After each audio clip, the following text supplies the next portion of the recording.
With the Z-Modeler brush selected, hover over an edge and press spacebar to open up the Z-Modeler Edge Action menu. Locate the Move Brush Radius action.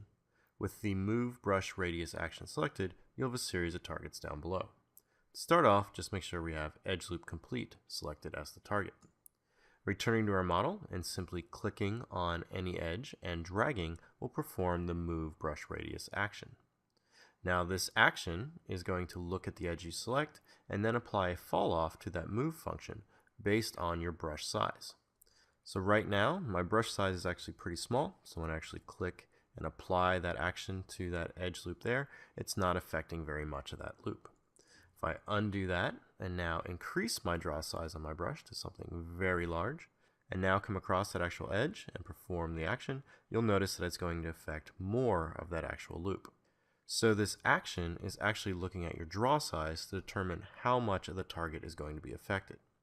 Now if I hover over this edge again and press spacebar to go back into the Z-Modeler Edge Action menu, you have a few more targets down below. You have the target of Edge Loop Partial, which will look at the actual edge loop on your mesh until it comes to an extraordinary point or a point that is not connected by 4 edges. And then you also have the target of Poly Loop.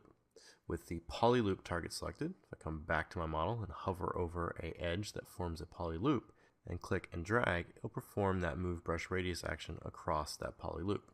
And once again, changing your draw size to a larger area and then performing the action will affect more of that actual target on your actual model.